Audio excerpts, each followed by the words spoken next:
tagal-tagal na nito, ang bagal-bagal. Yun na nga yung dinadaing natin eh, na sana kung may mga pulis, may mga general, may mga opisyal na talagang nagsala, abay, parusahan na yan para hindi na tayo ipasukin ng mga ICC na yan at kung sino-sino pa. Eh di mas maigi sana kung mas mabilis yung hustisya sa atin, eh di hindi na nakialam yung kung sino-sino. Ang bagal kasi, yan ang problema. So, huwag na natin pabagalin, diretso na natin sa korte at magsumigasig sila. Yung DOJ, pursue all these cases, file them as quickly as possible, and make certain that we have swift justice finally.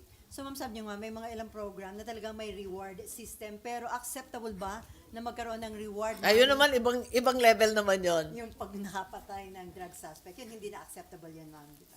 Eh, syempre naman, Against. ibang usapan naman yun. Yung mga witness protection program, yung rewards for information and informants, with all of these things are well recognized. But clearly, murder's not one of them. Ano na nakikita niyo, ma'am, dun sa direction ng Quadcom committee hearing? Hindi na ba malinaw yung direction na talagang Hindi, yung ang legislation? maganda naman yung Quadcom hearings, nakita natin, ang dami nilang nailabas ng mga ebidensya. So, palagay ko, ang tanong ko na lang at this point, bilang mambabatas, sila at kami, ano ang next step? What is the legislation that we have in mind? I had certain suggestions, yun nga, the PNP modernization. Are we intent on limiting the alleged sources of these funds? Ma'am, so you see no need para dalhin pa sa Senado yung investigasyon ng EJK sa war on drugs? Kasi sabi ni Senator Bato, for checks and balances daw kasi parang isang side lang yung lumalabas sa Quadcom.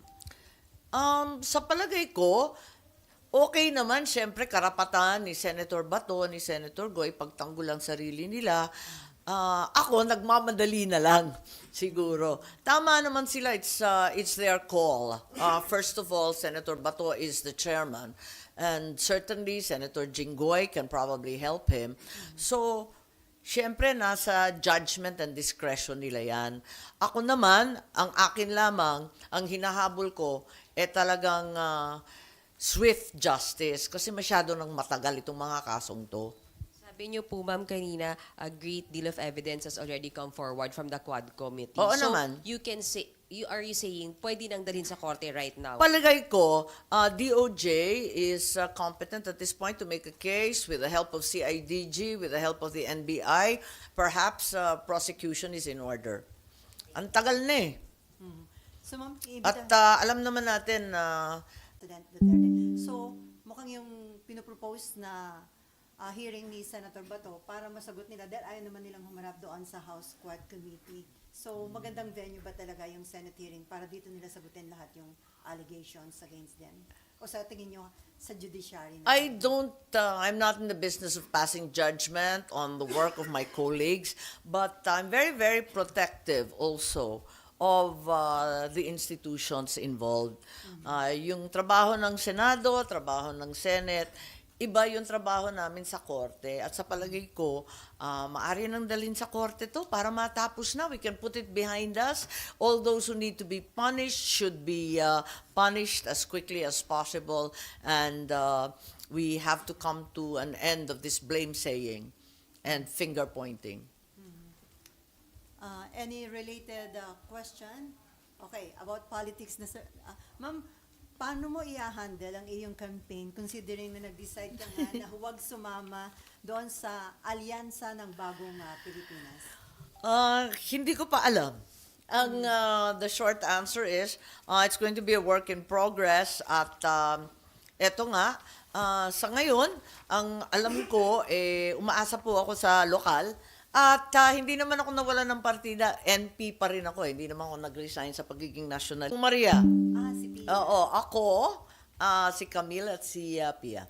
Pero yung dalawa, talagang kasama sila doon sa administration na slate. Yes, yun ang pagkaintindi ko. Pero open ka, ma'am, na minsan sumama sa kampanya ng alyansa. Alam mo, depende sa lokal. Minsan naiilang ako, mas mahirap talaga yung sa lokal. Kasi 5 yung partido sa alyansang yan. Tapos may 3 yata doon sa iba pang mga alyansa. Ang problema sa lokal, mismo sa isang alyansa, nag-aaway-away, di ba? Linagyan ng kalaban ng isang partido within the alliance, ha? So, nag-aaway-away pa rin. Lahat naman yan, kaibigan natin, talagang parating problema para sa isang tumatakbo for a national position na wag maipit sa lokal. Ito mas malala kasi nga supposed to be alyansa pero laban-laban din. So, hindi maiwasan, ma'am, kasi nga Para sa akin mas mahalaga yun na talagang hindi ka ni Mayor Along malapitan na sadyang NP. Orange na orange nga yung buong auditorium kaya nagpalit din ako. Pero ma'am, highly magdidepend ka ba sa social media o yung traditional pa rin na...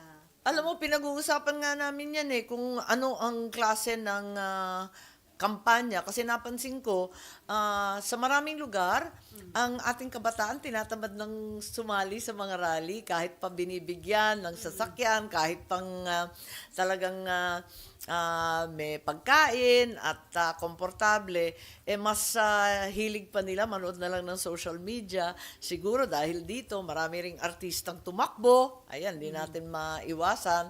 Takbo ng takbo, yan ang ating batas Lahat pwedeng tumakbo. Ma'am, may patanong. Pero may karapatan rin naman tayo sa mga gusto natin, sa hindi natin gusto, na tumakbo rin, papalayo. Effective ba, ma'am, yung mga ginagawa niyo? Di ba nakita ko sumasayaw kayo with some mga taga-show? Wala, kalokohan lang, walang magawa. Pan-relax sa Senate media. Ganon. Anyway, ma'am, kay Nim Farabilo, bilang chair daw ng Electoral Reforms Committee, magpapatawag daw ba kayo ng public hearing tungkol sa issue sa Miro? So mukhang yung 2 local partners at saka yung Miro managed to produce 20 billion, which is over and above the contract price of 17.88 billion. I understand that the COMELEC deems this sufficient and in fact in excess of the actual contract price. 10% higher is the credit line. So the individual companies are under contract as a joint venture and solidarily liable. So kahit mawala yung joint venture dahil isang partido ay lumabas, the COMELEC can continue to enforce the contract against any and all of the companies forming the joint venture. This is my understanding. I haven't spoken to any of them personally, but this is what I gathered from the latest news as well as the resolution of COMELEC. So right now, wala kayong nakikita na pangangailangan na magsagawa ng... Mukhang tuloy-tuloy naman sila at may kakayahan naman. May credit line nga ng 20 billion, lampas-lampas nung kinakailangan para sa kontrata. So, sa palagay ko, hindi tayo magkaka-issue dyan. Anyway, ma'am, yung grupo ho ni na dating ni retired Senior Associate Justice Antonio Carpio, Yes. lumapit ho sila sa High Tribunal at doon sa kanilang i-file, sinasabi nila na si Finance Secretary Ralph Recto has committed technical... Akin, ang saligang batas, linilimitahan niya